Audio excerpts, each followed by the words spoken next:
Now you will listen the special update in English.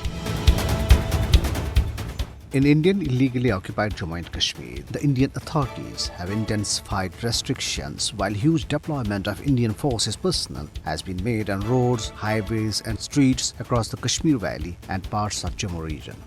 The troops are arbitrarily detaining people, checking vehicles and frisking pedestrians at all entry and exit points of the main towns and cities in the territory.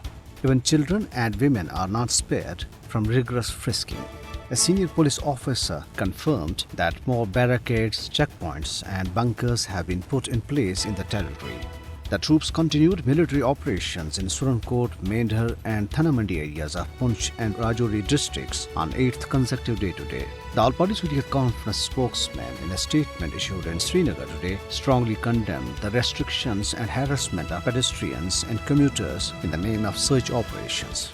He said that Kashmiri people were keenly observing the colonial tactics being employed by RSS-backed fascist Indian government in the territory. He deplored that out of frustration, India is killing civilians in nook and corner of the occupied territory.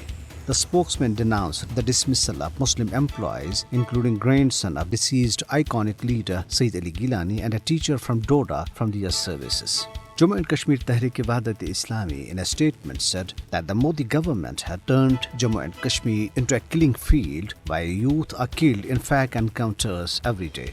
Senior Hurriyat leader Mirwais Umar Farooq, who also heads Anjuman-e-Awqaf of Jamia Masjid Srinagar, in a message from house detention, greeted the Muslims across the globe and in Jammu and Kashmir on birth anniversary of Holy Prophet Hazrat Muhammad sallallahu alaihi wasallam. In India, train service was hit amid rail roko protests called by farmers to press for the dismissal and arrest of Indian Minister Ajay Sharma over his involvement in the recent killing of 8 farmers in Lakhimpur, Uttar Pradesh. Movement of around 200 trains were suspended as farmers were seen squatting on rail tracks in Punjab and elsewhere in India as part of their protest. Meanwhile, 3 Muslim men were attacked by a Hindu mob in Bihar. The victims, Muhammad Raza, Salam Qureshi and Muhammad Asif, told media that they were attacked after being identified as Muslims.